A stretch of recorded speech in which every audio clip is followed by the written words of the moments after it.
Okay folks, welcome back to the Skillshare class. As we demonstrated last time, that's how you can go ahead and create one-time scheduling links. They're really handy and they help me to plan all these meetings in front of me here, and that's always very helpful.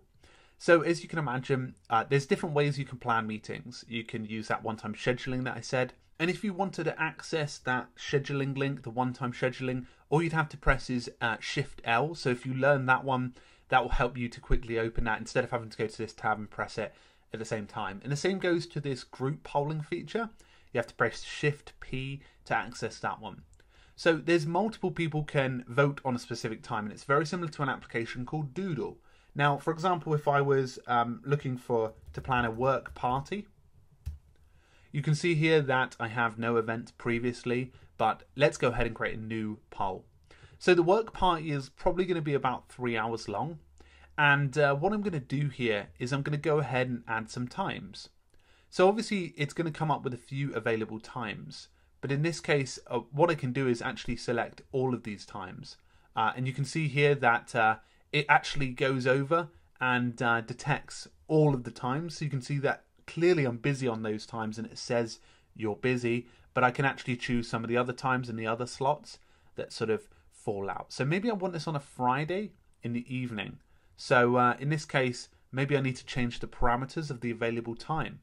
So maybe I only want Fridays because that's a really suitable time for work days.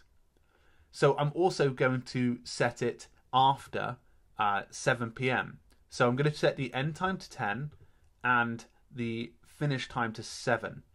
So I'm only going to be able to see Fridays from that time. So as you can see here, one pops up automatically, and that's the one available this week. But if I were to go to the 2-week view, pressing the number 2, you can see that this slot's also available. So I can go ahead and plan that here. So I can also suggest a few times. So I can say this weekend's free, that weekend's free, and this weekend's free. So if I go out of this, now you can add all of the relevant information, like the description. For example, you could say, we're planning to go mini golf, then drinks. So you can add whatever you like there. But the main and most important part is to go ahead and create that link. So if I copy the link, I'll show you guys what that looks like for the end user. So let's say someone in your team via Slack or whatever has sent you this, or a friend has sent you this to organize a time. You can see that a couple pop up. But what you do is you can actually choose a few days. So you can say I can do the 6th and 20th and press continue. And you can add the details. So you can say Bob and add their email as well. So you get updates when they're coming up. And as you can see, one participant has voted on the planning area. So if I click in, you can see that one vote has been allocated. And as you can imagine, you can get sort of like a bit of an outline of which one's most suitable.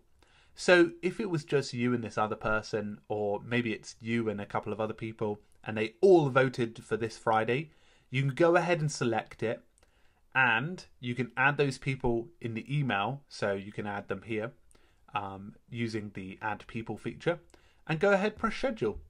And that means that that group link is now shut down because you've found a time for the work party. And in updates, it should pop up with work party RSVP, which should have been sent out. So that's very handy in terms of being able to plan and organize a work party. And as you can see up here, you can always press yes, I'm going, to confirm that you're attending.